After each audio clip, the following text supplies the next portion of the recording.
Welcome to meeting number 24 of the House of Commons Standing Committee on Justice and Human Rights. Today's meeting is taking place in a hybrid format. There are no members in the room, but just for members' sake, the proceedings happening today will be made available via the House of Commons website. Just so all members and witnesses are aware, the webcast will always show the member or the person that is speaking rather than the entirety of the committee. To ensure an orderly meeting, I'll outline a few rules. As all of you would know already, interpretation services are available. You know at the bottom of the toolbar where to find the interpretation services. Just select the language that you would like to listen to. You can speak in whichever of the official languages you choose. Just make sure that you have the selection as to what you would like to listen to. Before speaking, please wait until I recognize you by name. If, as all of you are on the video conference, please click on the microphone icon to unmute yourself. And just if you're not speaking, please make sure that your microphone is on mute. A reminder that all comments by members and witnesses should be addressed through the chair. With respect to a speaking list, Mr. Clerk and I will do our best to maintain that. If you have any points of order, please do raise your hand. At the bottom of the bar, there is a raise hand function that allows me to know if you would like to raise any issues. I'd now like to welcome our witnesses. Appearing before us today is the Honourable David Lametti, the Minister of Justice and the Attorney General of Canada. Welcome, Minister Lametti. We also have from the Department of Justice, Nathalie Drouin, who's the Deputy Minister of Justice and Deputy Attorney General of Canada. We also have Francois Daigle, who is the Associate Deputy Minister, Bill Kroll, who is the Chief Financial Officer and Assistant Deputy Minister, and Elizabeth Hendy, who is the Director General Programs Branch of the Policy Sector in our department. Welcome to all of the guests. We will now start with opening remarks from Minister Lametti. Minister Lametti, you have 5 minutes. Please go ahead. Thank you, Madam Chair. Good morning, colleagues, and thank you to all the members from my departmental team who are here with me today. I'm pleased to help the committee as it studies the 2020-2021 Supplementary Estimate C and the 2021-22 main estimates for the Department of Justice Canada. I am joining you today from the Department of Justice, which sits on the traditional territory of the Algonquin people. Despite the challenging times, Justice Canada has accomplished an enormous volume of work to help ensure a fair, transparent, and accessible Canadian justice system. Nous poursuivrons notre démarche de réconciliation avec. We continue our reconciliation journey with Indigenous peoples, including introducing Bill C-15, legislation respecting the implementation of the United Nations Declaration on the Rights of Indigenous Peoples in Canada. This is fundamental to our broader efforts to tackle deep-rooted and systemic discrimination. An important example of that is Bill C-22, which proposes changes that would reform sentencing practices and focus on diversion programs. It also proposes changes to treat substance use as a health issue rather than a criminal one. 23, which provides greater flexibility on how courts hold criminal proceedings and issue orders. We must ensure that both victims and accused receive fair and timely justice. Ultimately, our goal is to ensure that our justice system remains fair, effective, accessible, and equitable. These priorities are echoed within the 2020-2021 Supplementary Estimate C that include an additional $78.5 million this fiscal year, bringing the total budgetary authority for 2020-2021 to $863.9 million. Also, the 2021-22 main estimates include a budgetary authority of $794.5 million, an increase of $25.5 million from the previous fiscal year. I would like to highlight a few key funding areas. J'ai mentionné le projet de loi C-15. I mentioned Bill C-15 and our commitment to changing the relationship between the Crown and Indigenous peoples. To this end, the supplementary and main estimates include $2.6 million from the funding announced in the 2020 Fall Economic Statement. $2.8 million. Now, coupled with funding provided to Crown Indigenous Relations and Northern Affairs Canada to support Indigenous partners, this funding will help us continue the engagement process as the legislation moves through Parliament. The supplementary and main estimates also include an increase of $7.3 million per year to continue to respond to the National Inquiry into Missing and Murdered Indigenous Women and Girls final report. This will extend family information liaison units and community-based services to provide direct support to families of victims. Focused on supporting the courts. The supplementary estimates of both the Court Administration Service and the Registrar of the Supreme Court of Canada include funding to help courts serve Canadians and adapt to new realities. The supplementary estimates also include $20.3 million to address immigration and refugee legal aid pressures, to help provinces maintain service delivery levels and prevent processing delays for asylum seekers.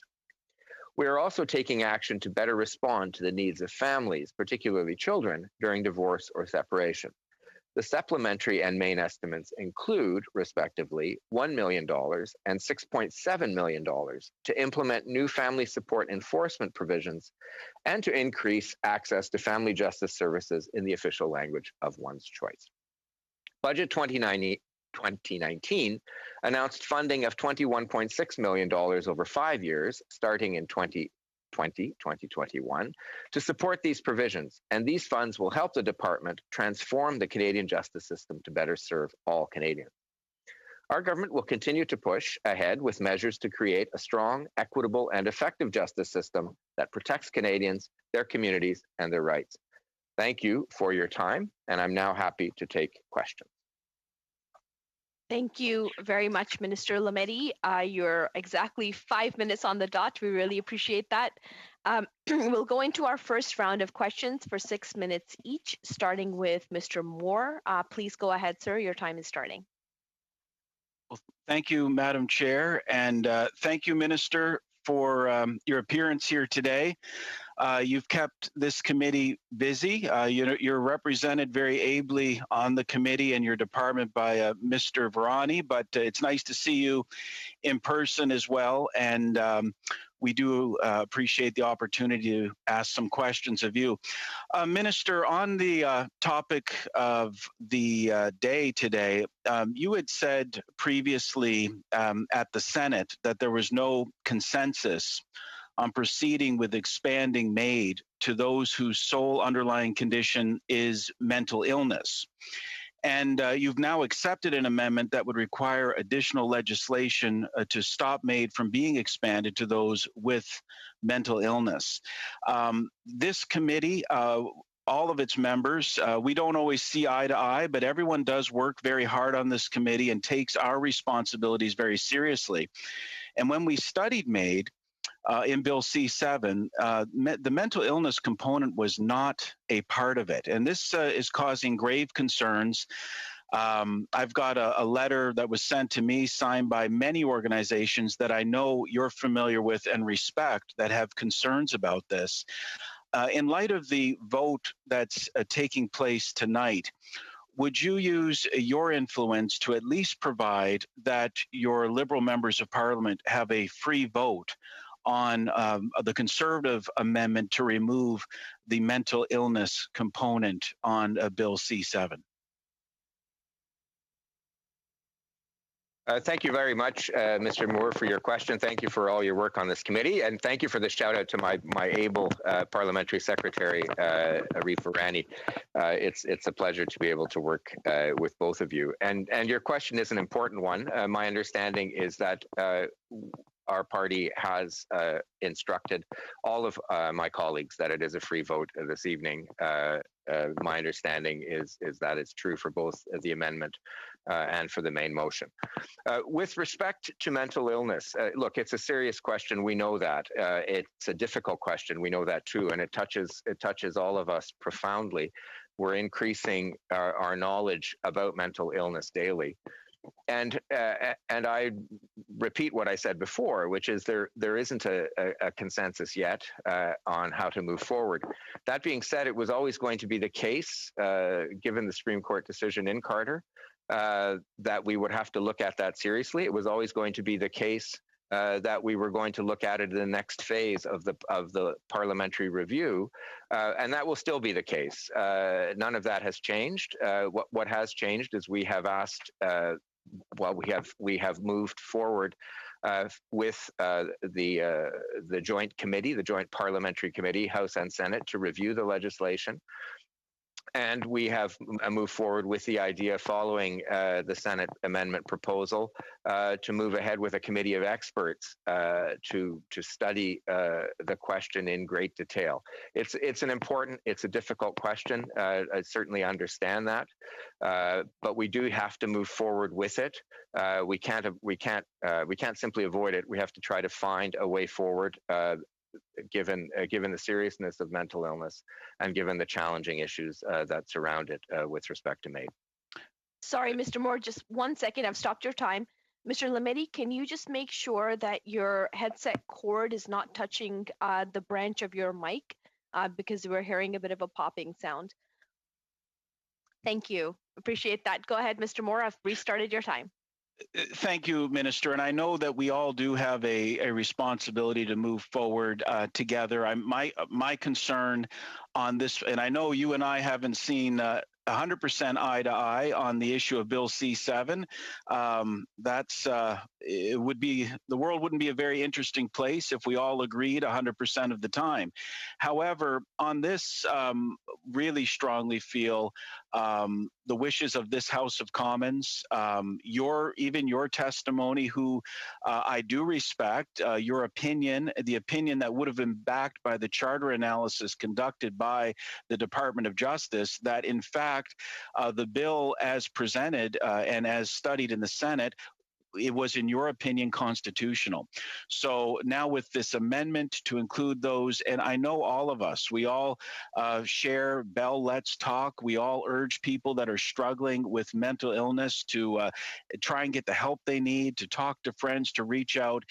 And I'm looking at a list that was sent to me from Canadian Hospice Palliative Care Association, Canadian Institute for Inclusion and Citizenship, Communication Disabilities Access Canada, Inclusion Canada, BC Aboriginal Network on Disability Society, Council of Canadians with Disabilities. The list goes on, well over 100 individual organizations that are saying to members of parliament, please, at this point, don't include mental illness. And as you said, Minister, we should have started the study a year ago under C14 on possible expansions to MAID, but this is certainly putting the cart way before the horse. And I'm hoping, I do appreciate the response that you gave, that Liberal members will be given a free vote, and I hope they do support Canadians with disabilities on this.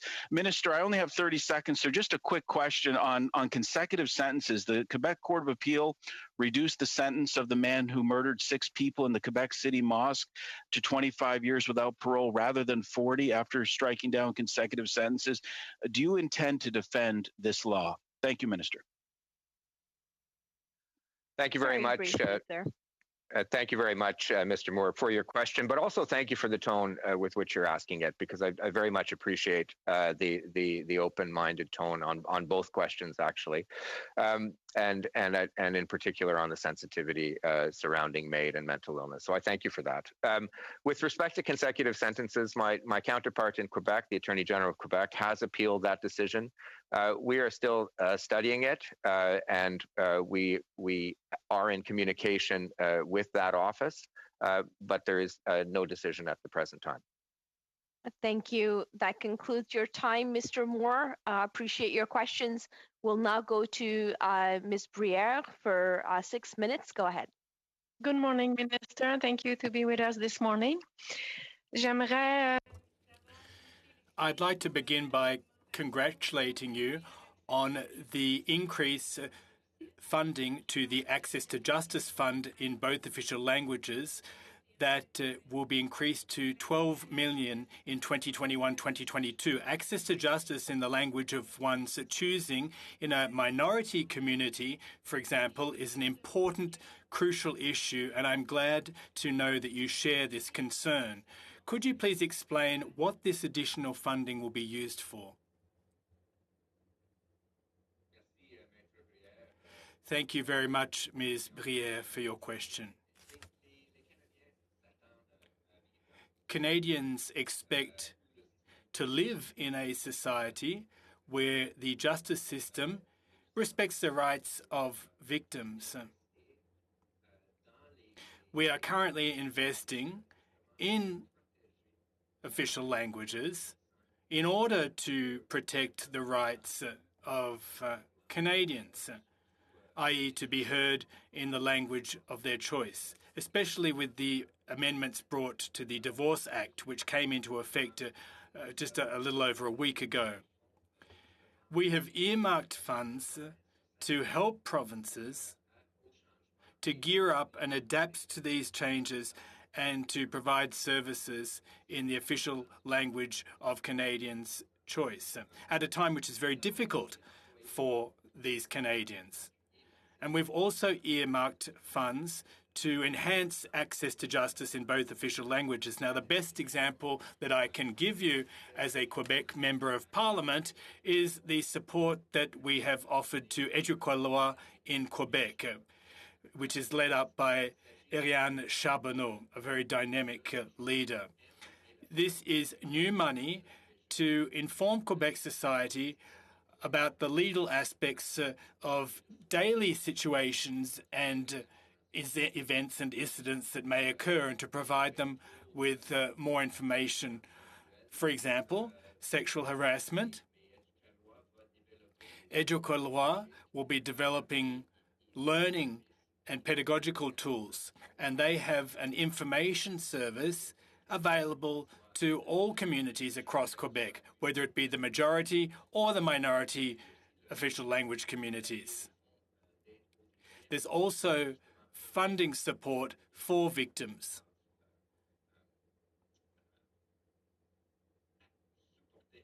Victims who obviously have to cope with the system, the legal system and criminal justice system as victims, and we're going to help those grassroots organisations so that they can better provide services to language minority communities across Canada. Well, thank you very much, Minister.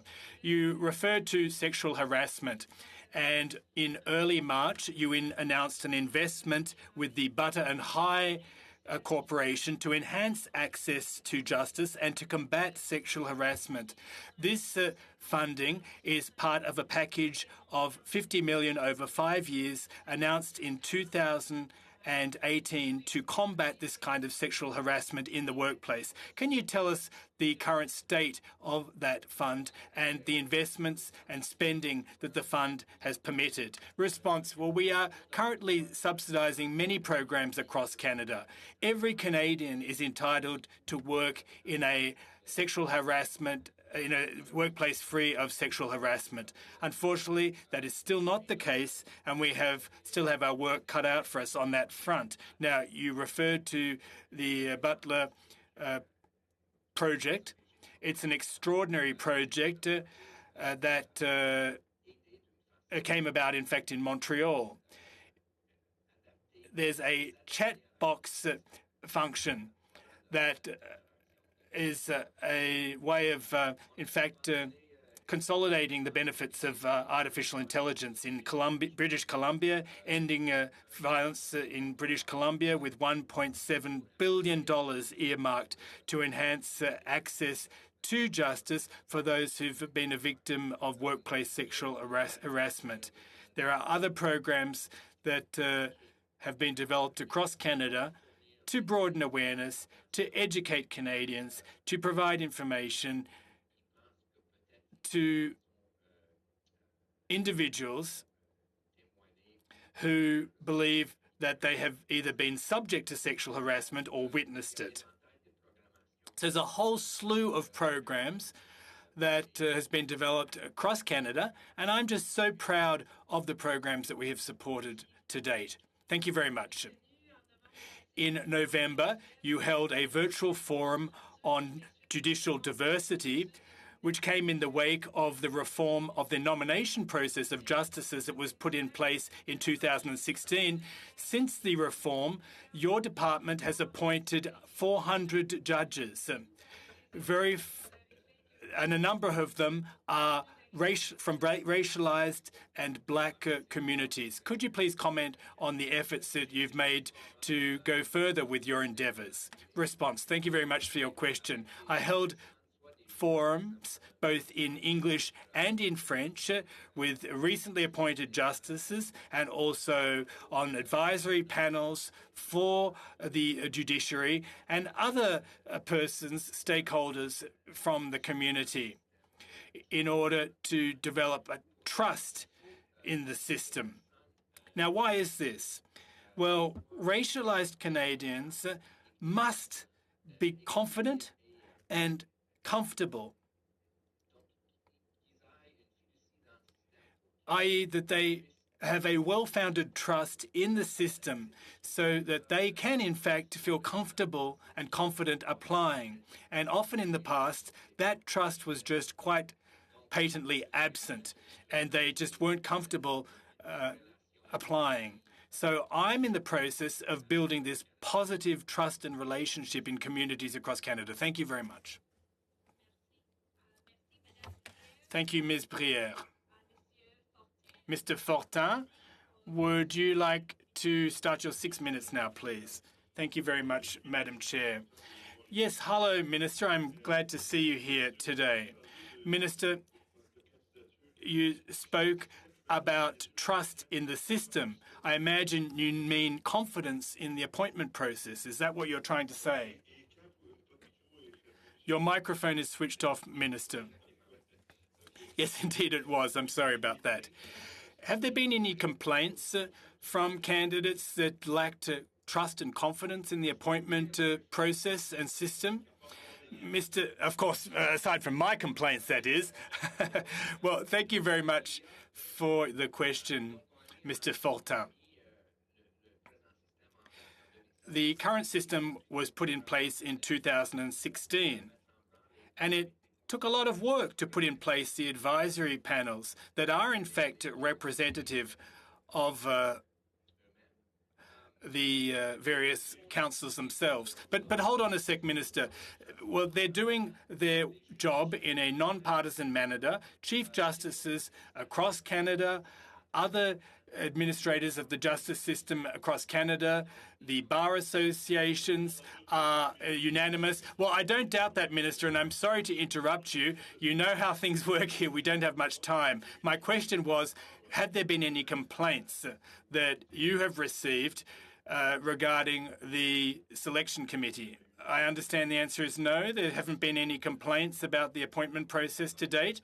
Not to my knowledge. Things are going swimmingly. Now, thank you, Minister. I'll just switch topics. I'd like to talk about the legal programs. In 2010, 2011, you increased the legal aid program to the tune of millions of dollars. And I'm talking about the criminal justice program and transfers to the provinces. In the 2021-22 budget, you're cutting back that budget by $2 million. Could you please explain the rationale behind that reduction? Response. Well, I'll take a stab at it with a general answer, but then I'll hand the floor over to my Deputy Minister. We're working hand in hand with the provinces. We're working with the Chief Justices, with a view to determining the various needs of the provinces. Now, of course, each province has a different system, different formula, but we, along with them, are determining what their needs are and also what we need in terms of budgeted expenditures. Well, how is it that there has been a cutback of $2 million to this year's budget, whereas the previous year there was an increase in the realm of $11 million? Response: well, I understand, I'm aware of that trend, but what I can say is we did set aside funding for immigration, and we, at the end of the day, we spent 20 out of the $26 million that was earmarked. But the fact of the matter is that the provinces didn't use or need all this money. A number of services slowed down substantially during the pandemic. And there were a whole slew of particular reasons. But in Quebec, sir, in Quebec, well, in Quebec, I'll just hand the floor over, if I may, to one of my deputies. Or we can come back to you with written answers. Thank you, Minister. But if I may, I'd just like to keep my questions for your deputies for the second panel, because you're not here in the second hour. So thank you very much for the clarification. Here's my other question for you. The Victims Assistance Fund that was cut back. The budget used to be $26.3 million in 2019-2020, but now it's $14.8 million in 2021, and in 21-22 you have forecast $22 million. So why this discrepancy in the Victims Assistance Fund? You know, in current affairs, we hear more and more about the victims of crimes who have filed complaints and who aren't being supported by the criminal justice system. This is a major problem in our society, and I know you're just as concerned as I am by this. But given the cutbacks to the budget, they've been slashed. Why is that? Well, I guess my answer is similar to my previous answer, in fact, and my deputies will come back to you either in the second hour of the panel or in writing with the particular figures.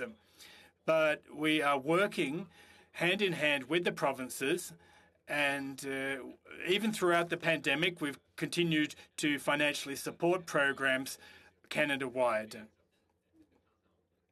And these programs, of course, provide services. Yes, things have slowed down a tad, but we are currently consolidating. But you've cut back that support. You've cut back that support, says Mr. Fortin.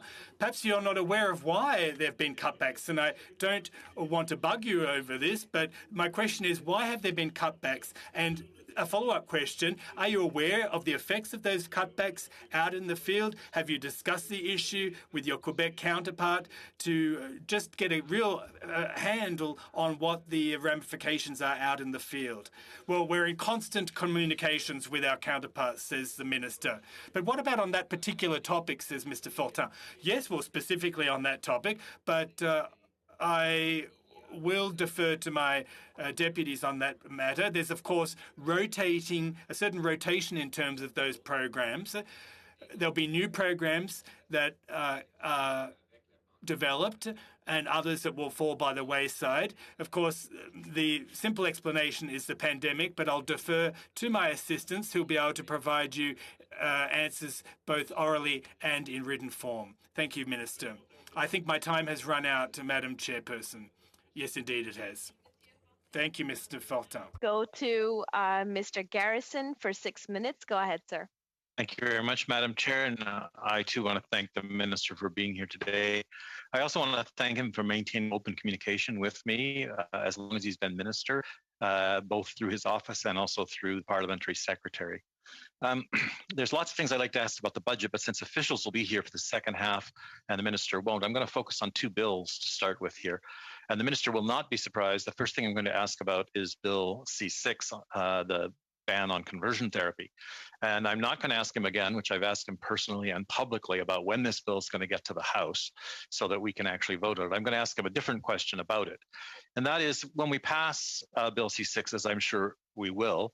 There's things that need to happen as a follow-up to that. One of those is support for victims of previous conversion therapy, and another is efforts to work on prevention of conversion therapy rather than just leaving it as a matter for criminal law.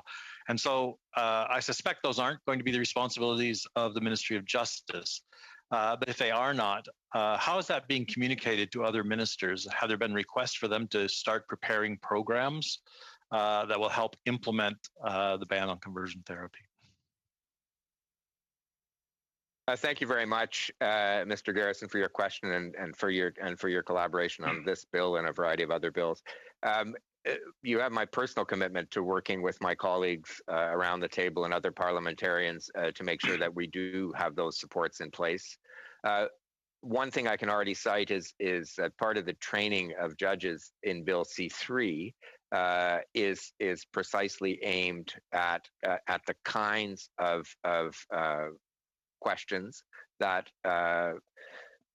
we need to rectify in working with victims of conversion therapy, and that will be part of that. That will be part of that training. That is part of that bill.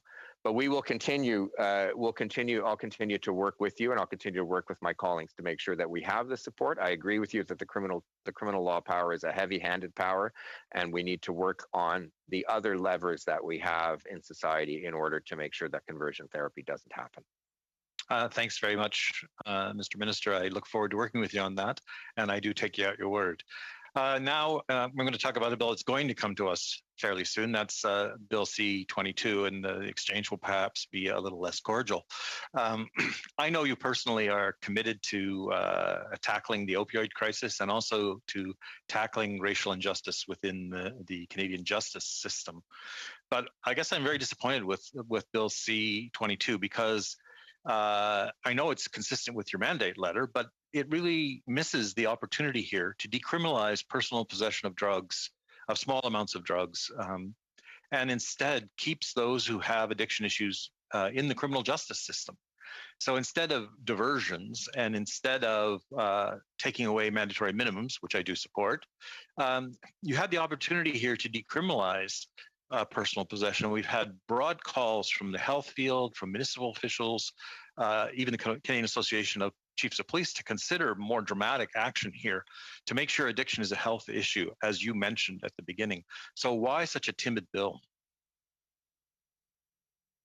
Well, I thank you. I wouldn't characterize as timid. I think I'm the first Minister of Justice to propose taking away minimum mandatory penalties ever. So I'm not going to say that's timid.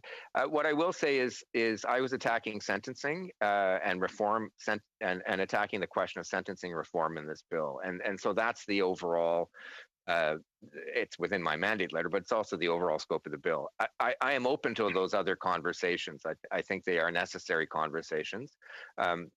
I'm aware of the chiefs of police call. I'm aware of the calls from particularly elected leaders in British Columbia at all levels, municipal and provincial. And I've spoken to David Eby about it and others. And so I'm open to that discussion. I know my colleague Patty Hajdu is open to that discussion as well, with the particular respect to the health response to the opioid crisis. And so while I'm open to that, that wasn't what I was trying to attack in this particular bill. But I like to think that this bill in the criminal justice sphere, in the sentencing sphere, is a step towards opening up that other discussion, which has a wider variety of issues that go well beyond the criminal law or the health response with the criminal law intact. So I'm open to that discussion, but that wasn't what I was trying to accomplish here. But given the narrow scope of the bill, it's going to be difficult to actually have that discussion. I mean, I will keep trying to have it during the debate on this bill, but the urgency of the opioid crisis and the urgency of tackling racial injustice in the system, I think, demands that we take broader action than what you've suggested in this bill. So how do you suggest that we pursue these larger issues if it's not through this bill? Thank you. Look, that's a good question. I know that my colleague Patty Hajdu has publicly expressed an openness to discuss with elected officials in British Columbia, a geographical response under her powers under the Health Act to the opioid crisis and the potential powers that she might have with respect to decriminalization. So that's an open discussion, and I know that again she has responded in writing to those overtures from British Columbia. I think as a society, we need to move forward with the larger discussion in the same way that we did with cannabis. Perhaps not legalization, but decriminalization of small amounts, looking at other countries. But there are many sorts of empirical data points and evidence points that we need to look at if we're going to undertake that discussion. And so I would encourage you to push, and I would encourage others to think about that publicly so that we can move Canadian society to think about this. Thank you. Thank you very much. Thank you, Mr. Garrison and Mr. Lametti. We'll now go to our second round of questioning, starting with Mr. Cooper for 5 minutes. Go ahead, Mr. Cooper. Thank you, Madam Chair, and thank you, Minister, for being here. It's always good to see you come before our committee. I want to ask you about Bill C7 and medical assistance in dying, which I think everyone concedes is a very complex topic. On November 3rd in the House, you stated on the question of medical assistance in dying where mental illness is the sole underlying condition, not only that, quote, experts disagree on whether medical assistance in dying can ever be safely made available in such cases, but also that there is always the possibility of improvement and recovery, and that it is especially difficult to tell whether a desire to die is a symptom of the illness or a rational response to it, and that it is fraught with serious risks. So what changed between November 3rd of last year and February 23rd of this year when you accepted what I would submit is a radical Senate amendment that makes medical assistance in dying, where mental illness is the sole underlying cause, a fait accompli? Thank you, Mr. Cooper. That's a very good question, and obviously a very important one. I think what has changed is a time frame. I stand by those comments that I made. I still believe they are true, and I still believe that the senators who proposed the amendment believe they are true as well. What we now have, we have a parliamentary process. We finally, after 150 years, have a Senate that is perhaps fulfilling its mandate for the first time in Canadian history, providing sober second thought and expertise and thoughtful opinions, often expert opinions, both latent in the Senate itself and the appointments that we've made, but also in the witnesses that they hear. Notwithstanding the challenging nature that you have that I'd stated in the House and that you've repeated, notwithstanding those challenges and understanding those challenges and the complexity of it, they feel there is a way to move forward, and that we do need to. And that, in their view, we do need to move forward within a time frame. It was always our intention to look at mental illness carefully. In the parliamentary review, we're still going to do that. So the only thing that changed is a time frame. We were always going to have to study this very complex question very carefully, and we will do that. Well, thank you, Minister. What has changed, though, in accepting the Senate amendments is it's no longer a question of if, it's a question of how. In light of the lack of a medical consensus, in light of the very serious questions that you specifically acknowledged in terms of risks, in terms of some of the most vulnerable persons in Canadian society, wouldn't it be first appropriate to ask whether it is appropriate to proceed down this road rather than setting up an independent review mandated to establish protocols, guidance, and safeguards, therefore making it a fait accompli? Well, it's always been the case that we were moving in that direction, simply because of the parameters of legal decisions, Supreme Court of Appeal decisions, and it was always the case that we were going to study this very carefully.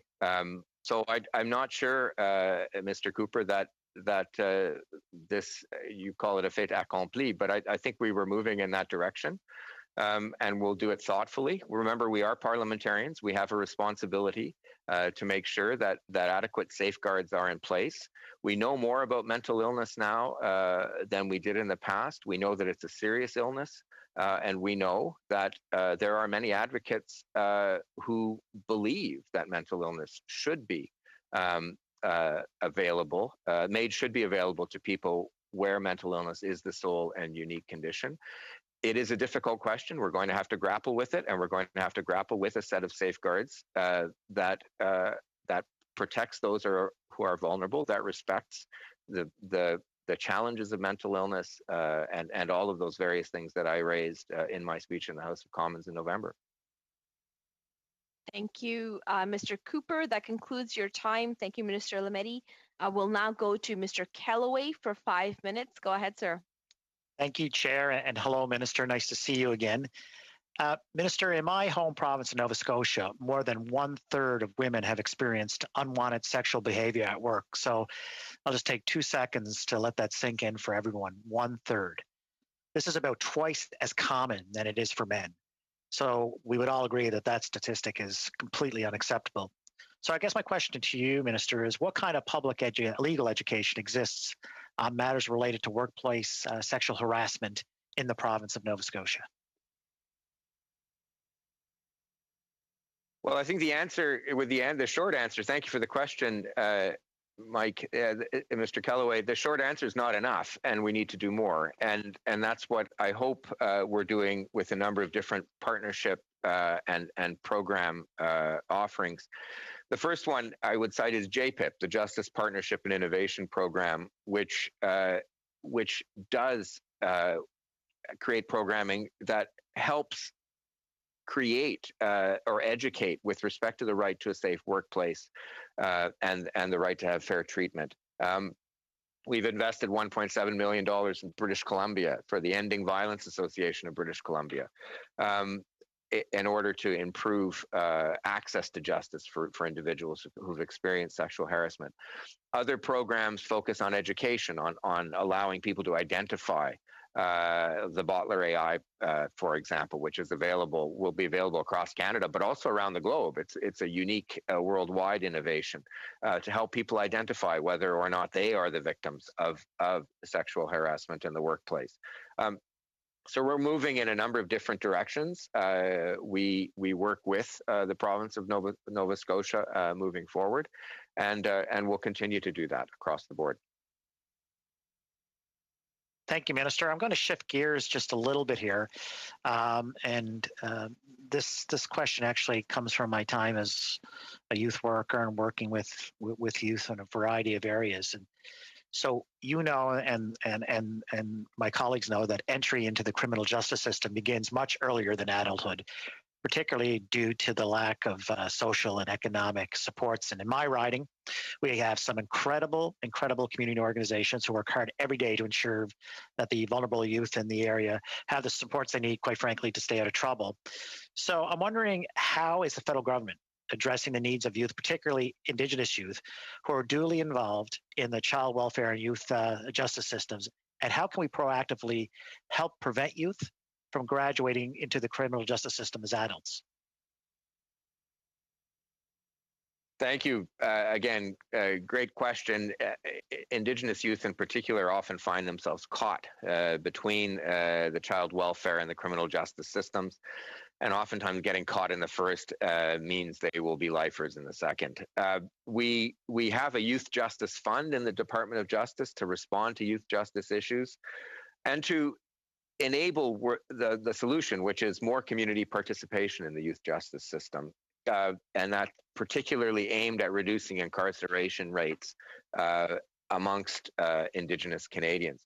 So, for example, with an annual budget of $4.5 million, I'm supporting Ryerson University's National Indigenous Co-workers Indigenous Youth Center Justice Project, which will work across the North, across a number of jurisdictions to pilot innovative community-based justice models.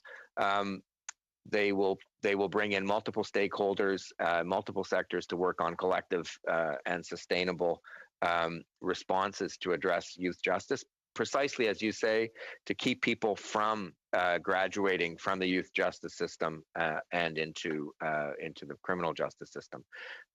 The solutions that work are the ones that are based on the ground up, and that's precisely what the IYJP does. Thank you very much. Madam Chair, how much time do I have? Oh, I only have 30 seconds. But I'm really encouraged, Minister, by the answer in relation to partnering with grassroots organizations. And I look at groups like the Whitney Peer Youth Center and the Glace Center here in my riding, and Indigenous groups as well, who have a desire to want to partner. It's a matter of not a matter of partnerships, it's a matter of an investment. And I think we can make a significant inroad into preventing that graduation that you spoke of, or that I spoke of, and that you provided feedback on. So I'm really, really happy to hear that those comments on that. Thank you so much. Thank you. Thank you. I mean, groups like the Legal Information Society of Nova Scotia and the Canadian Association of Statutory Human Rights Agencies, again in Nova Scotia, do great work on the ground, and this is where we need to support people. Thank you, Minister. Thank you very much. We'll now move to Mr. Fortin for 2.5 minutes. Go ahead, sir. Merci, Madame la Présidente. Thank you, Madam Chair. Minister, I don't have much time, but I'd like to come back to the earlier questions. I know that I got some information. I'll get information from Ms. Drouin, but are you having ongoing discussions with your counterparts in Quebec? And I'm sure that you are. I have no reason to doubt that. But at what point did you most recently engage with your Quebec counterpart on the Judicial Assistance Fund and on these budget cutbacks? You're on mute, Mr. Minister. Well, thank you very much for the question, Mr. Fortin.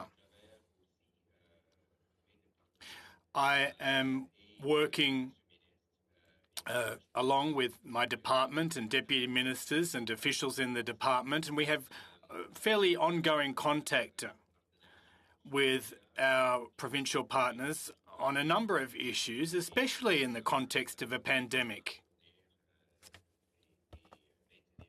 and as how to best provide and maintain legal services. But personally speaking, Minister, have you engaged personally with your Quebec counterpart as to the transfer payments for the Victims Fund and the Judicial Fund? Well, thank you very much for the question. I'd have to get back to you on that. I'd have to look at my calendar, and because, of course, we discuss a number of issues when we do engage. But what I can say is that we're in constant contact, particularly on technical issues. Sorry, Minister, but I just have about a minute left. I really don't have enough time. I don't want to be impolite here. Well, I haven't finished, Madam Chairman. I believe I have a minute left. Well, what I can say, says the Minister, is in December we did have a conversation, so that was quite recent. Do you recall what was said by your Quebec counterpart as to the reduction to the Victims Fund and the Legal Aid Fund? What did your counterpart say? Well, I'd have to look back at my notes from the conversation, says the Minister. Question. You're not aware of why there were cutbacks? Or, well, unfortunately, Mr. Fortin, I can't recall each and every conversation with each and every one of my counterparts. It's almost impossible. There's just so many, and a number of them go through the deputy ministers. So we need to be realistic about that. Well, I understand, Minister, but this is crucial issues that I thought that you might have some recollection, albeit a vague recollection of any discussions. But listen, I will pose the question to your Deputy Minister. Thank you, Minister. That was an extra half minute for you, Monsieur Fortin. We'll now go to Mr. Garrison for 2.5 minutes. Go ahead, sir. Thank you very much, Madam Chair. I know the minister is aware that during the pandemic, we've seen a rise in hate crimes directed against Asian Canadians, against Black and other racialized Canadians, and we've seen the ongoing scourge of anti-Semitism at very high levels, including in my own community. We have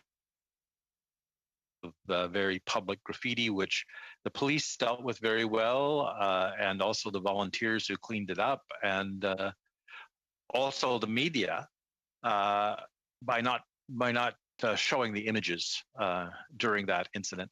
So one of the things that we lost under the previous Conservative government was Section 13 of the Canadian Human Rights Code, which allowed the Canadian Human Rights Commission to take action on complaints about hate crimes. And I'm wondering whether the government has any plan to bring forward legislation to restore that section or a similar kind of section to the Canadian Human Rights Code. Thank you very much, Mr. Garrison, for that question. The best source actually for that question is around you all the time. It's my Parliamentary Secretary, Arif Virani, who I have tasked to work with Minister Stephen Guilbeault and Minister Bill Blair with respect to the question of hate generally, whether it's online or whether not, and also with respect to the question of whether we reintroduce Section 13 or some revised version of Section 13. Those studies and discussions are ongoing. I will leave it to my counterpart ministers and my parliamentary secretary to make an announcement at the appropriate moment. But those I can say that those discussions are very much ongoing and hopefully will lead to positive fruit. You've heard Minister Guilbeault already say that we do plan to make some announcements with respect to hate and hate online, and so I will leave the thunder to him. And hopefully that day is soon. I know I have a short amount of time here, but let me ask one more question. Federal, provincial, and territorial ministers of justice met in December of 2020 and had discussions about how to tackle the problem of racism in the Canadian justice system. And one of the things that was discussed at those meetings was the lack of disaggregated data. And so I wonder if there's anything in your budget that is going to fund either federally or help the provinces who have a lot of the data we need compile that kind of disaggregated data so we can actually get a picture of what's happening with the issue of race in the justice system. Is there any thank you very much. That's a critical question. I believe there is funding for disaggregated data across the whole of government. It is something that a number of different ministers and ministries have put into place. We had already been working with Statistics Canada in the Justice Department to get better data. It's a larger whole of government response, and we will. I can undertake to get back to you with specific numbers on that. But it is certainly, and the pandemic has hasn't exacerbated the problem. The problem was there, but the pandemic has certainly put under a more precise light the need for better data, in particular disaggregated data. Well, thank you very much. My apologies, Mr. Garrison. That concludes your time. We'll now go on to the CPC.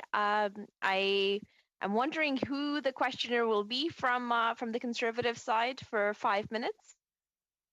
Mr. Lewis, is that you? Or Miss Madam Findlay? Go ahead, please, for 5 minutes. Madam Chair, thank you, Minister, for being here. And as always, it's special when the Minister comes to committee and makes him or herself available. So we appreciate it as always. Madam Finley, my apologies. Can you just lower your boom? There we Thank go. you. Sorry about that. I do that all the time. I'll start again.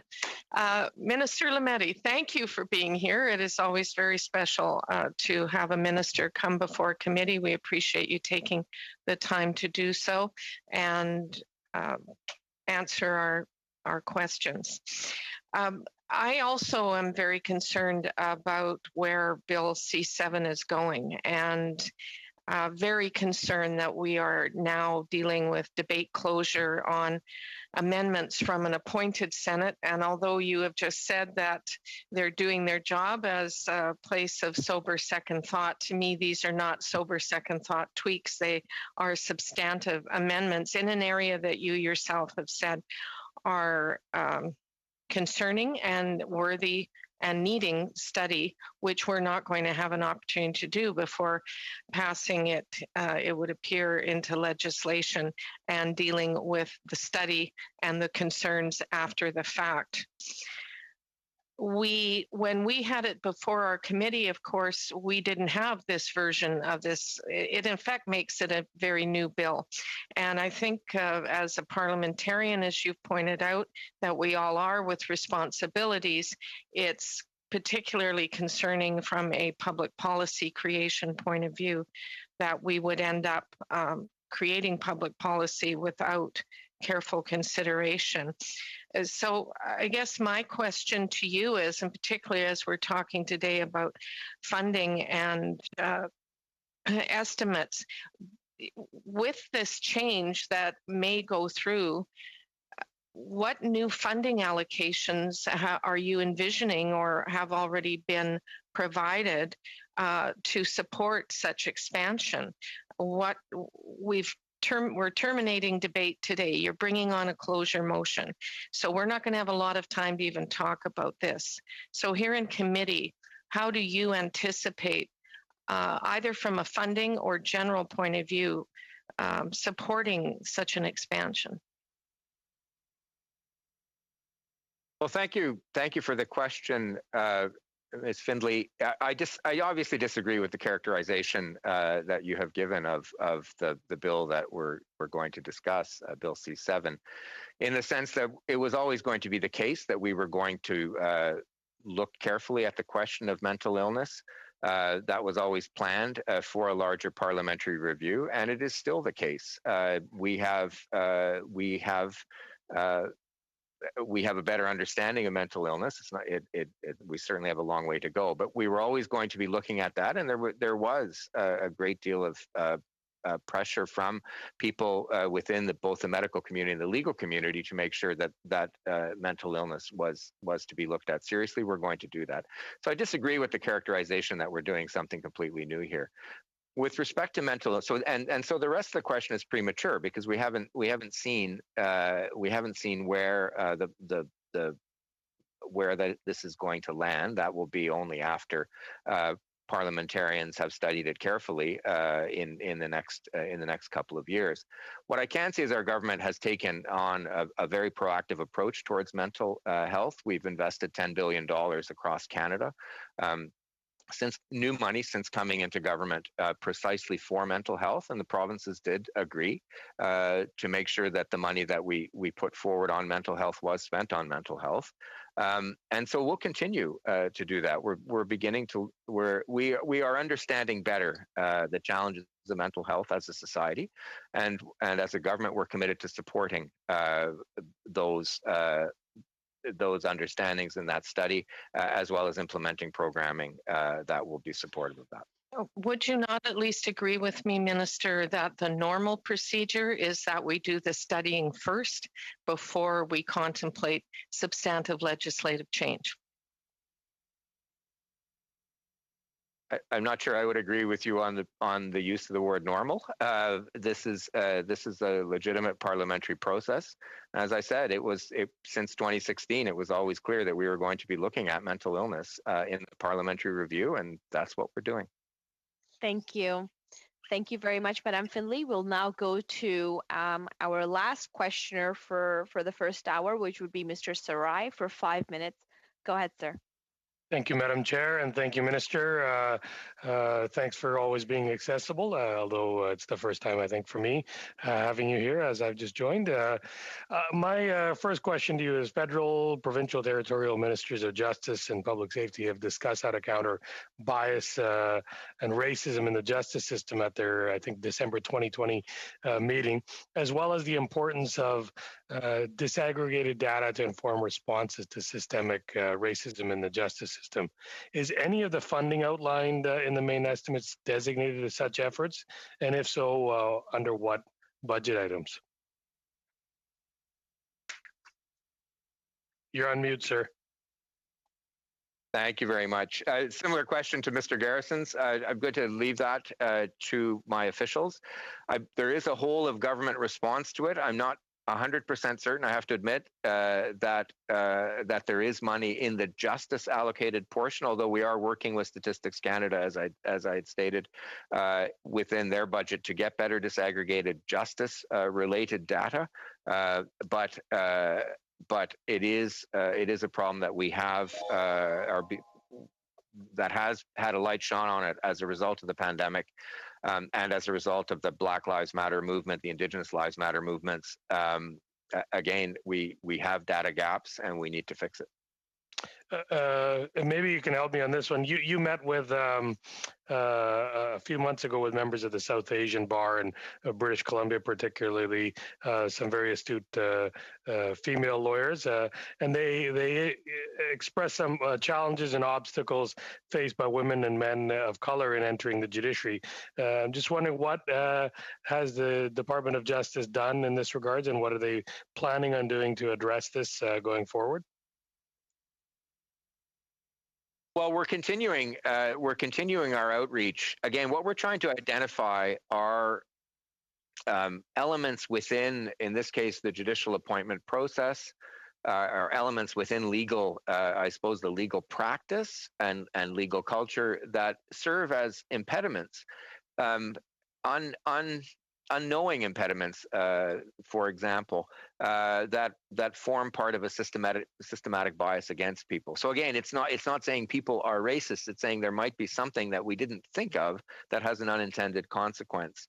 And so that was the purpose of my meeting with members of the South Asian Bar, and in south of Vancouver. And it was a very productive meeting. I got some very interesting ideas with respect to the criteria that exist on the appointment sheet. Many lawyers, for example, just to give one example, never come into contact with a judge. So asking for a judge's recommendation on the application process is something that perhaps we need to look at. Is there a proxy that we could use for the various practitioners? You know, this is true in the South Asian community. It's true in the Asian community as well, where there are a lot of solicitor practices. They don't necessarily come into contact with judges all the time, and so this is something that may very well be operating as a disadvantage. We need to look at it further. We need to keep open to other kinds of potential unintended consequences that exist in the system. But that's what we mean by systemic bias. It's not it is something we have to root out, but it is something that we need to be open to studying further. Many justices and people in the legal community had advocated for eliminating minimum mandatory sentences, and you've tabled legislation to that effect. How does it empower the judges to be more reflective of the victim as well as the accused situation and past systemic biases or aspects, particularly that Indigenous and Black Canadians face? Maybe you can elaborate on that. Many people ask that, what the benefit of reducing minimum mandatory sentences, and how does it actually help a judge make that decision and give him or her more flexibility? Well, thank you for that question. I mean, MMPs have been shown to be a colossal failure in terms of helping victims, in terms of helping the justice system be more efficient. I mean, they simply clog the system down. They cost us money. over half the charter challenges in the criminal justice system are challenging MMPs, and they're often successful. So it ends up clogging the justice system, such that real perpetrators who ought to be punished severely end up getting their charges dropped under Jordan rulings. With respect to Indigenous and other racialized accused, I'll give you an example. We have GLADU reports, and we're going to invest more in GLADU reports across Canada in the fall economic statement. This is precisely so that a sentencing judge can take into account intergenerational trauma, say caused by a residential school, or with a project we're going to have in major urban centers. The same will be true for Black communities, IRCAs. So having these sentencing reports that allow a judge to look at the context of the person that is in front of them. If you have a minimum mandatory penalty and you don't have an option of a conditional sentencing order, those and you have to put somebody away for a minimum period of time, you have reduced the ability greatly, sometimes eliminated the ability altogether of the judge to take into account the particular circumstances of the person in front of them, and to tailor the best sentence that fits the crime and that allows society to be made safer, allows the person to be made whole, allows the victim to be made whole. So eliminating as many minimum mandatory penalties as we can and bringing back conditional sentencing orders is critically important to making the justice system work the way it's supposed to work in terms of protecting society, in terms of trying to make victims whole and moving forward in a progressive way. Thank you very much, Minister. Thank you, Mr. Sarai. So that concludes our first hour with the Minister. The second hour will be with our department officials. At this time, I'd like to thank Minister Lametti for appearing before us today, for his very fulsome and wholesome responses to questions from committee members. Minister, thank you very much. Now, just before we get into our second round, I just like to raise with members. We have about 50 minutes left on the clock of our meeting.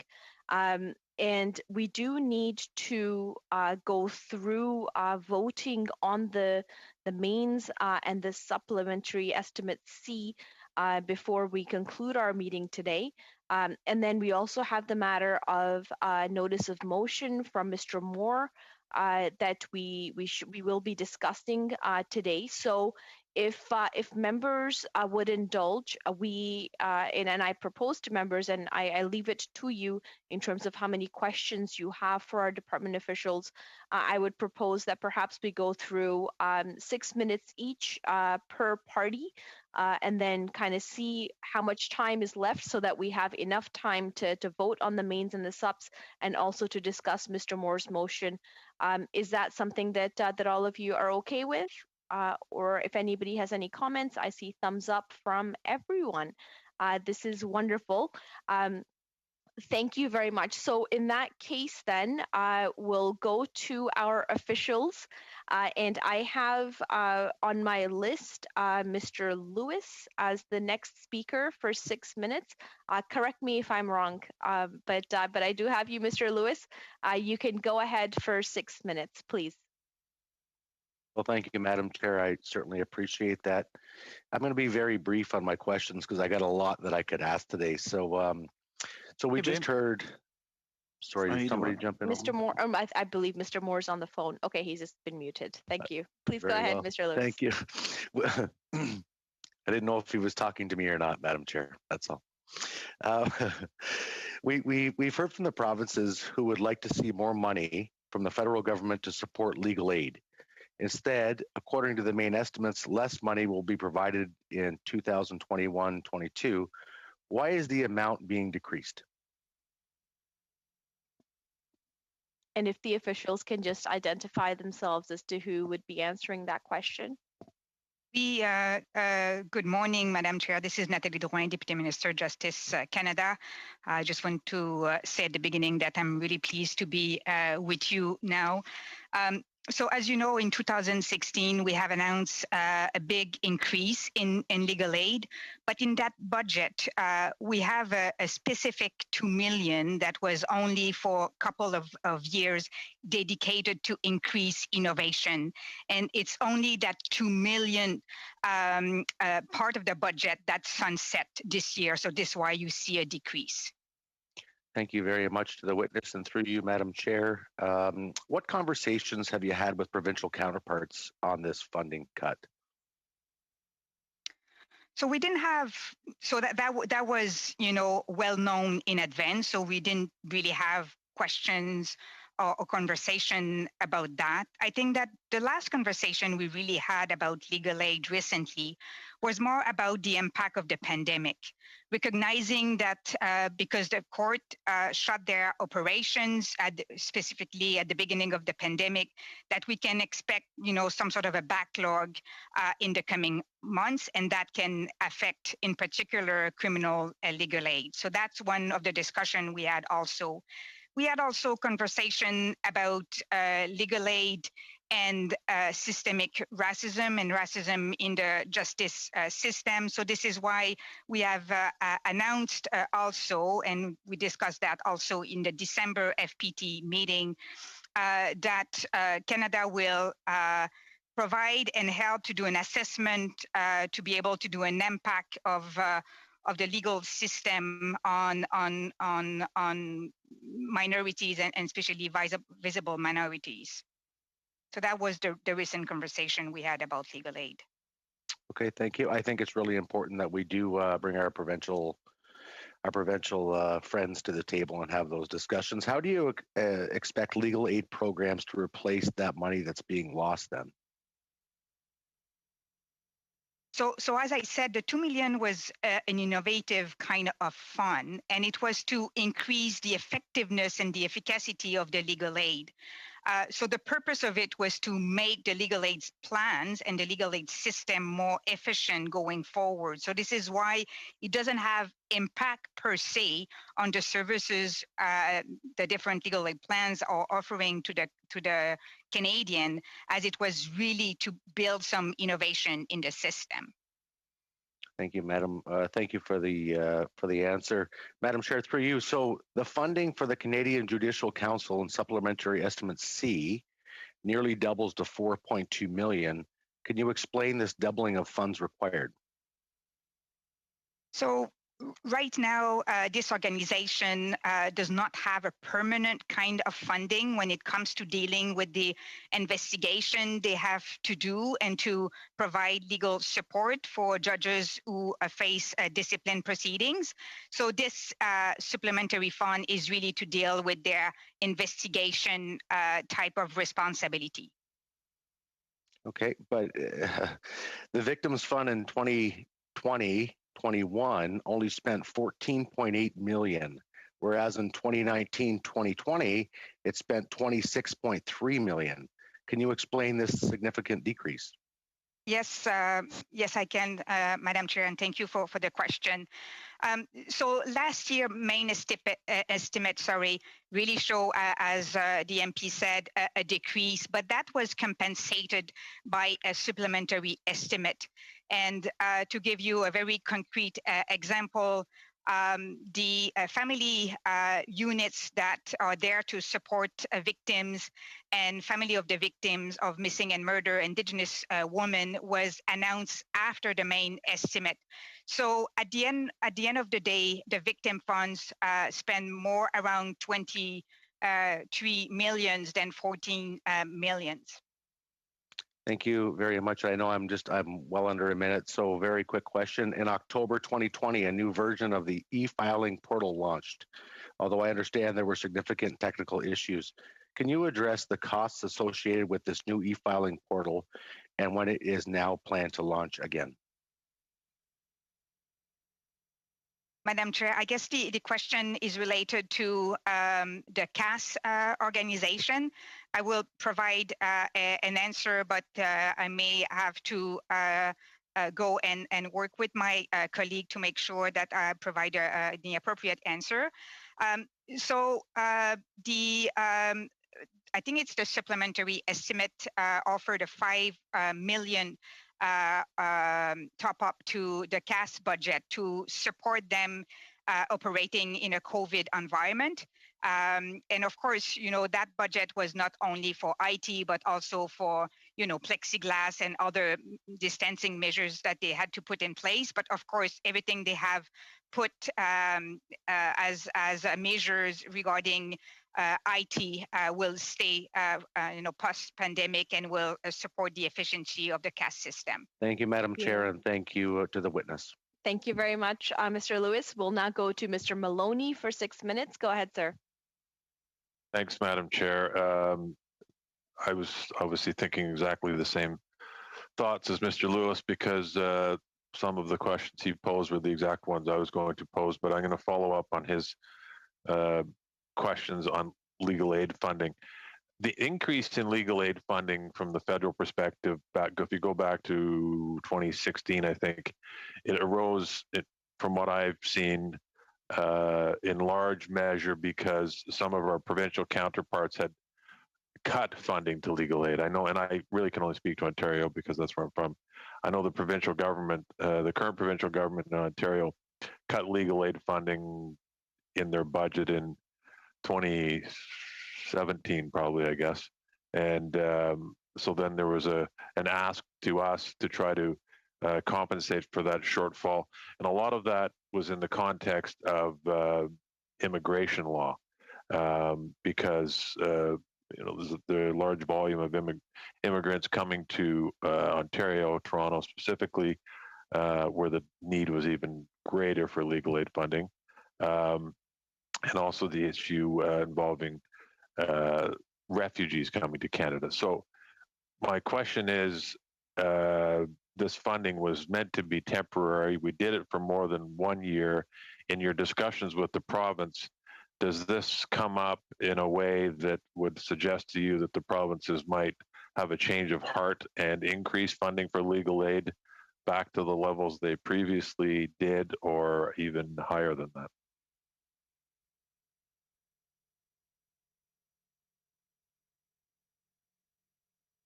So maybe a couple of thoughts, Madam Chair, if you allowed on that. So regarding Ontario, yes, it's true that they have announced a reduction, but they have also revisited the way they deliver legal aid. And that exercise brought more efficiencies in their own system. So the impacts were important, but not as important as we forecasted at the beginning. But I should say that the very high increase that was announced in 2016 budget was not really linked with the decision of Ontario, as this decision was prior to the decision of Ontario. As the MP said, on top of the announcement of 2016, where we announced a new investment of $142.4 million, we have also add some annually increase when it comes to immigration legal aid. And of course, Ontario is one of the province that is the most hit by immigration.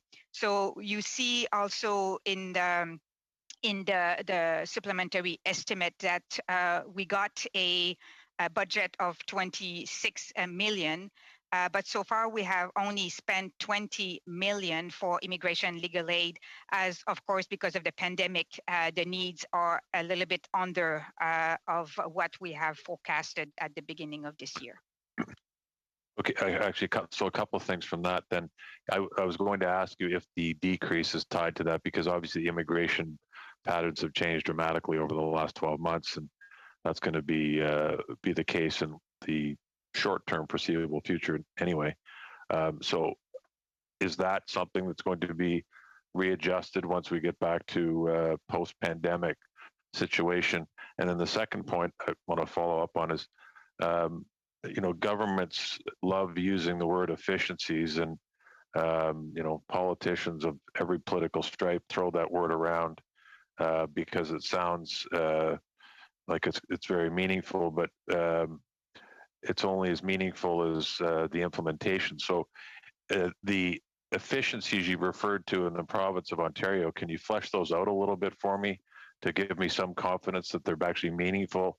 And those combined with the decrease in funding, has it actually had a negative impact on legal aid funding in the province? Madam Chair, maybe if I start with the last question. So as Minister Limeti said, we do have regular conversation with our counterparts of provinces. It's them who reassured us on, the impact of their budget cut, and the fact that they have revisited the way they administer their legal aid plan. But I cannot provide specific examples of what they have done to increase their capacity and the efficiency. Regarding your question on immigration, we do have monitoring system, especially with our colleagues of Immigration Canada, making sure that we will be able to adjust and realign the immigration budget if the immigration increase post-pandemic. Okay, Madam Chair, I think I've only got about 20 seconds left, so it doesn't allow me enough time to add anything meaningful, so I'll just stop here. Thank you. Thank you very much, Mr. Maloney. I will now go to Monsieur Fortin for 6 minutes. Go ahead, sir. Merci, Madame la Présidente. Thank you, Madam Chair. My question is for Ms. Drouin. First, I'd like to thank you for being here. Same to your colleagues. It's always pleasant to see you. Obviously, the Minister can't respond to all our questions, and so it's always helpful to get clarification from his staff.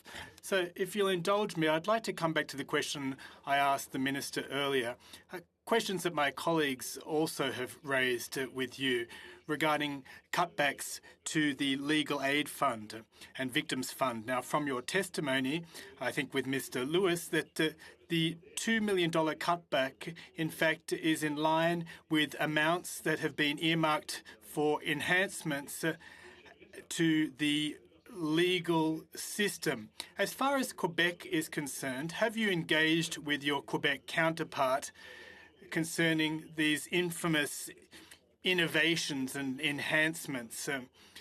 Has Quebec said, oh, we don't need this money right now? If you could just clarify that budget cutback for me, please, vis-a-vis Quebec.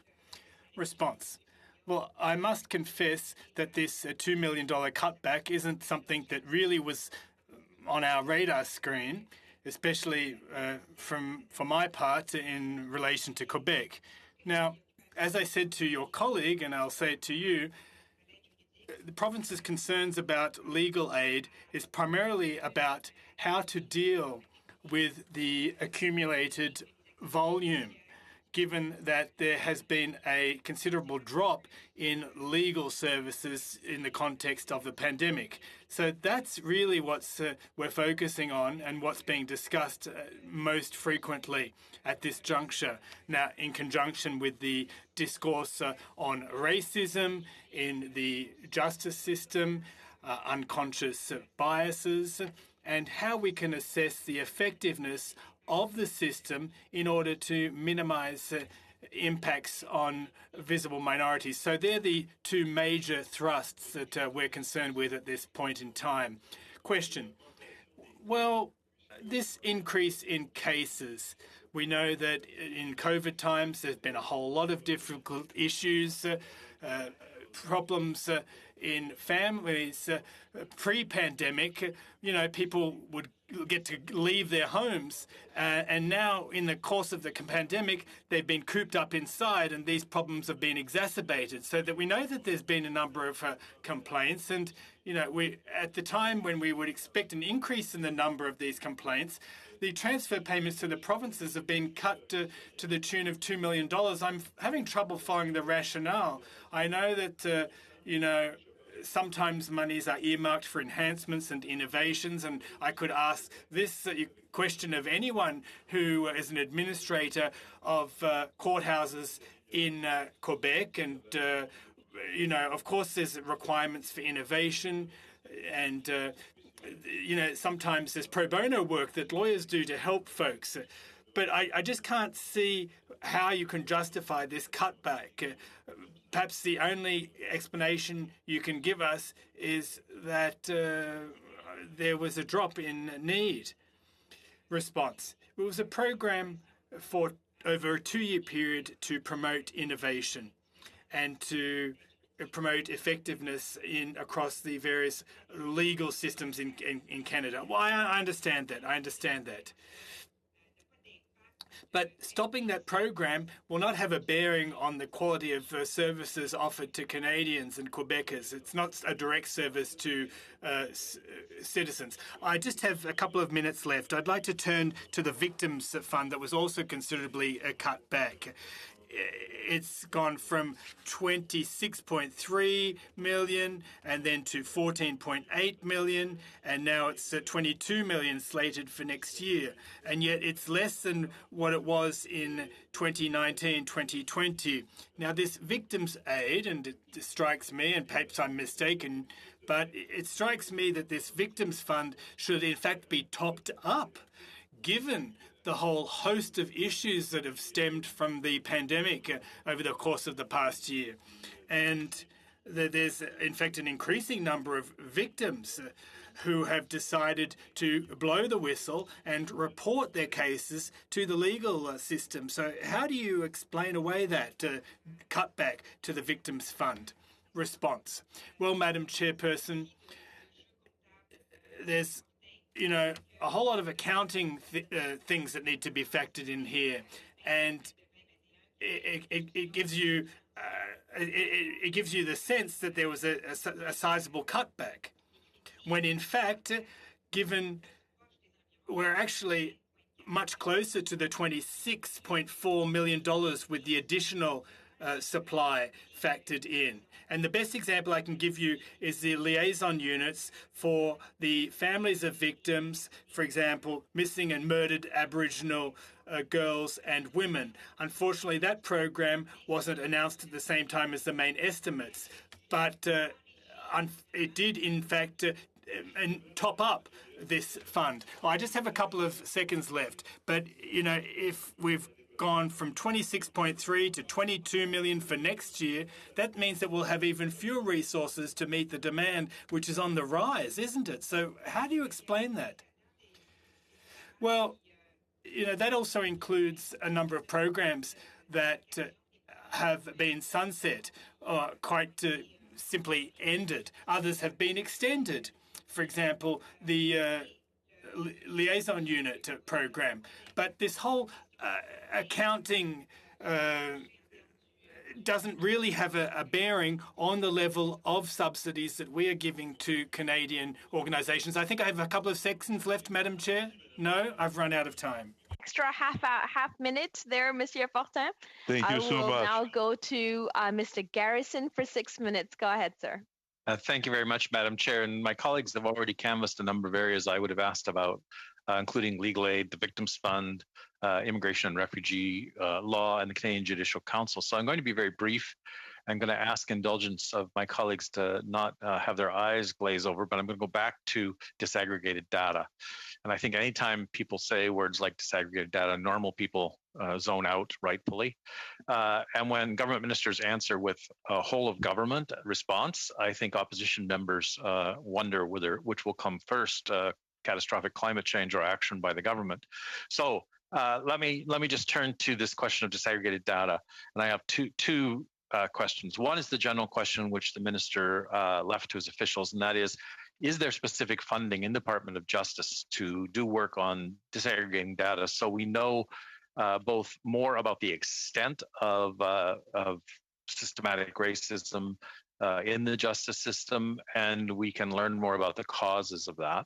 And my second question has to do also with disaggregated data. Are we looking further at data with regard to two other issues, one of which is gender, and the second of which is for Canadians living in poverty? Because we know that quite often the legal system comes down quite hard on people without financial resources to defend themselves against charges. So those are my two questions for the Deputy Minister. Thank you. Thank you, Madam Chair. If you allow me, Madam Chair, I'd like to give a little bit of a comprehensive answer to that very important question, as the fundamental reason why we are interested about disaggregated data is really to better address the issue of racism in the justice system. So maybe, and also access to justice. So maybe one thing, in the fall economic statement, we announced the support for the creation of Community Justice Center. And this is a very important announcement, as it can help to address root causes when it comes to crime, and also to support breaking the cycle of offenses and offenders. So it's a budget of 20.6 million over 5 years. We also announced the support of the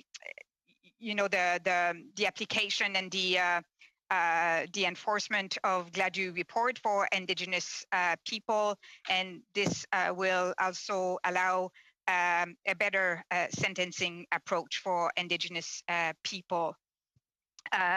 And so, of course, having data to make sure that we bring adequate and appropriate policies is very important.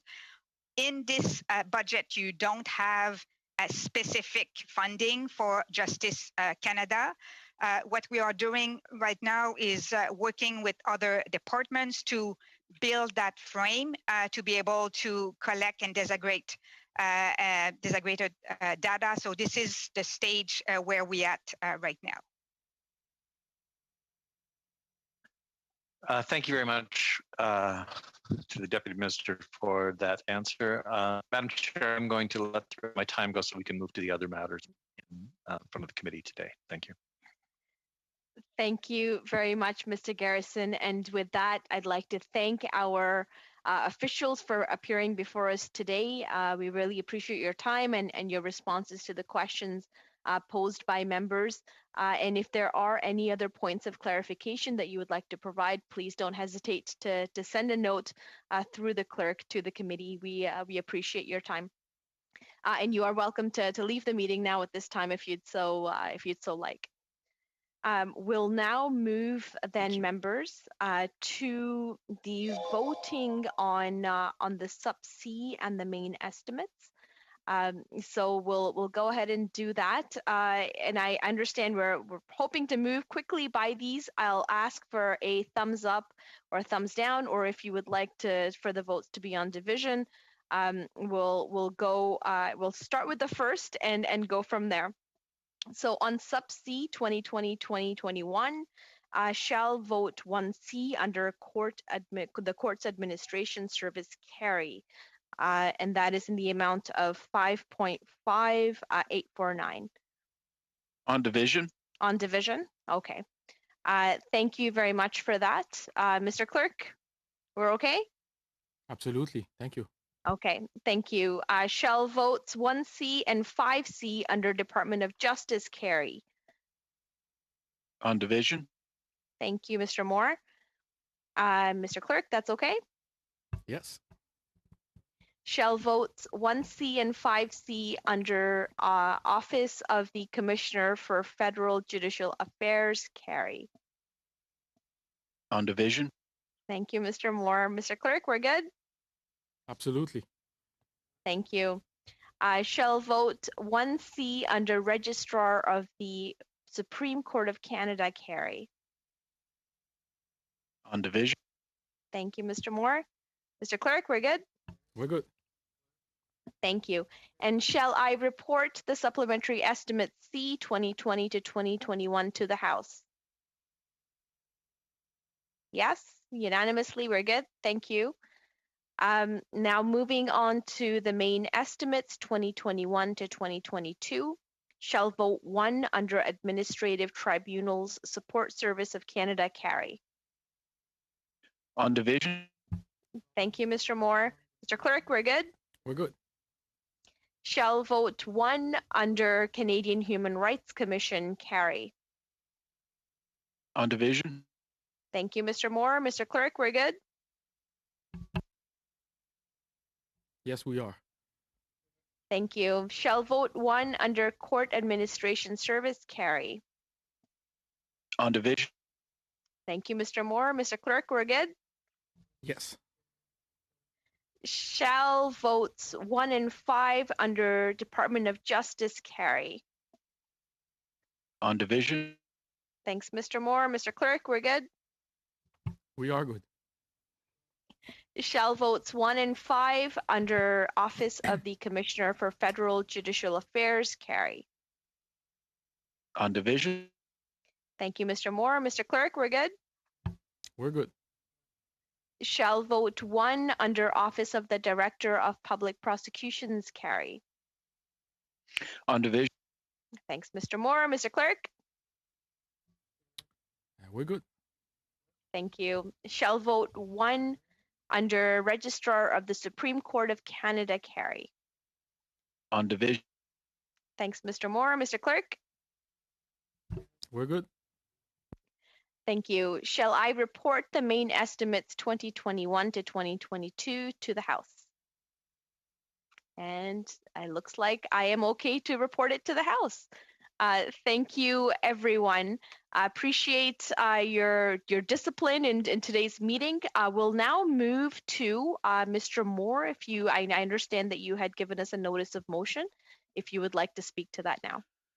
Yes, thank you, Madam Chair, and thank you, colleagues. I gave this notice of motion before the developments of yesterday and today on the Senate amendments on Bill C7, because our committee had not had the opportunity to hear from witnesses specializing in or impacted by the mental illness component of what came back from the Senate. I think it's important that we do take a look at that, and that's why I was proposing. I don't like to propose something over the constituency week because I know that we're all busy, but I proposed this so that we could hear from some of those individuals. I know if you're like me at all, you've probably received inquiries about this new expansion on Bill C7 from a number of stakeholders. And, frankly, for this to come back from the Senate was such a big, profound amendment that we as a committee have not discussed, had opportunity to amend, et cetera, heard from specialists on. I think this would give us an opportunity to hear from some people who are experts in this area. So that is why I'm moving this motion today. Thank you. Thank you very much, Mr. Moore. I see Mr. Virani's hand raised to speak to this. Go ahead, Mr. Virani. Thank you, Mr. Moore, for those comments and for your comments earlier when you were questioning Minister Lametti. I would just raise some purely procedural matters, which is that, as Mr. Moore indicated, we do have a vote on closure today in the House of Commons seeking to end this debate, and this matter could very well be conclusively handled by the House of Commons this afternoon/evening. So I think in light of that, that we should let that process run its course. It's entirely possible that C7 is no longer before the House of Commons as of later today, in which case further study of the matter would not be efficacious or appropriate. So I'd put that out there. Secondly, I would indicate that we did hear evidence with respect to mental health, generally speaking, including from psychiatrists during the study in the fall. On issues that relate to mental illness and how it intersects with other illnesses. And thirdly, that I think there's no debate amongst people in this committee or people in Parliament about the need for further examination, but that further examination is contemplated by the joint parliamentary group, which would be comprised of senators and members of Parliament going forward. And that's where the appropriate deep dive into this matter would, in my respectful view, occur and should occur. Thank you. Thank you, Mr. Virani. I have Mr. Garrison next. Go ahead, sir. Thank you very much, Madam Chair. And I want to thank Mr. Moore for his motion, which I unfortunately won't be supporting. But let me start by saying I think that the Senate amendment. We're kind of losing you there, Mr. Garrison. Completely inappropriate. The Senate has a tradition. I'm not sure if there's a reason for that, I'm not getting anything on my end that says so. Let me try to slow down if that will. Madam Chair, could our colleague maybe start again? I Yes, missed the whole first part. Mr. Garrison, if you could start again, that would be really helpful. Okay. I appreciate the motion coming forward. I think it raises real issues, but I will not be supporting the motion. But let me start by saying I think that the Senate amendments that have been sent to the House are inappropriate. The Senate had a traditional role of looking for errors and omissions in the work that the House of Commons did and giving what was called sober second thought, and also providing regional representation. I think what the Senate has done in this case completely exceeds its mandate. And this is a result of the changes, the unilateral changes that the Liberals made in the composition of the Senate, where the body is now completely not only unelected, but also unaccountable. And therefore now has taken on a role where it actually redoes work that the House of Commons has already done. So on principle, I think it's wrong. The specific amendment dealing with mental health, I also think is wrong in the sense that this is an issue which was raised before our committee and which we did not add to the bill. And I think that was a considered decision on the part of most of our members that this issue is far more serious and a far larger expansion of medical assistance in dying than should be taken without full consideration. And we heard from medical professionals that the protocols do not exist for us to deal with medical assistance in dying and the issue of mental health this time, and it would take some time to develop those. So that would make you think I'm going to vote in favor of this motion, but I'm not going to, because I believe what's happening is the Bloc and Liberals have come together on the closure motion, and they're going to force this through Parliament today by this evening. The Joint Committee of the House and Senate that has been set up will be able to deal with this question and is supposed to start work expeditiously within 30 days of royal assent. And so I think at this point, we have little choice in order not to provide both confusion and duplication to let that joint committee do its work. Thank you. Thank you, Mr. Garrison. Mr. Moore? Well, I'd like to say I agree with everything Mr. Garrison just said, except the part where he said he wouldn't support my motion. Everything else made 100% sense to me. Look, I've been hearing from a lot of groups. They're blindsided by this. I said this to the minister today. We can have the debate about mental illness, but frankly, it was not part of C7. It was the minister's opinion that C7 was constitutional without it. As Mr. Garrison said, this is coming back from the Senate without us really considering the specifics of it at committee. So I'm not going to withdraw my motion. I appreciate what Mr. Virani said. Yes, things have changed since I introduced it because of the closure vote this afternoon and a possible vote tonight then on the amendment. But I still think it would be good for us to hear from people that are going to be impacted by this. So I don't want to belabor the point, Madam Chair. So, but I would like to for us to consider and vote on my motion. And depending on what happens tonight, maybe we can revisit this again at another time. But thank you. Thanks, Mr. Moore. Mr. Lewis? Thank you, Madam Chair. I would ask for a recorded vote, please. Thank you. Seeing no more hands raised, I will call the question. Just for clarity, the question is on Mr. Moore's motion. Vote yay if you are in favor of Mr. Moore's motion. Vote nay if you're against Mr. Moore's motion. Mr. Clerk, if you can please administer the recorded vote. Thank you, Madam Chair. Madame Brière? Madame Brière? Je vote non. Mr. Cooper? I vote in support. Ms. Finlay? I vote for. Monsieur Fortin? J'aurais envie de voter pour parce qu'entendre les gens. I'd like to vote for because it seems to be the thing to do, but I think in this particular case I'm going to vote against. Mr. Garrison? Against. Mr. Kellaway, Against? Mr. Lewis, I vote in favor. Mr. Maloney, I vote against. Mr. Moore, In favor. Mr. Sarai, I vote against. and Mr. Virani. I vote against. Yeas pour, 4, 4. Nays contre, 7, 7.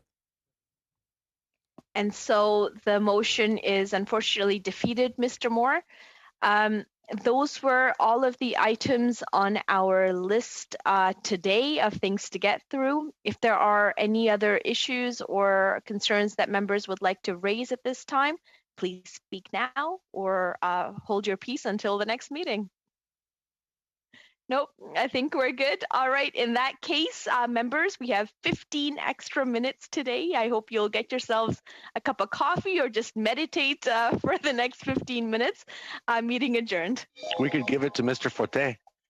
No?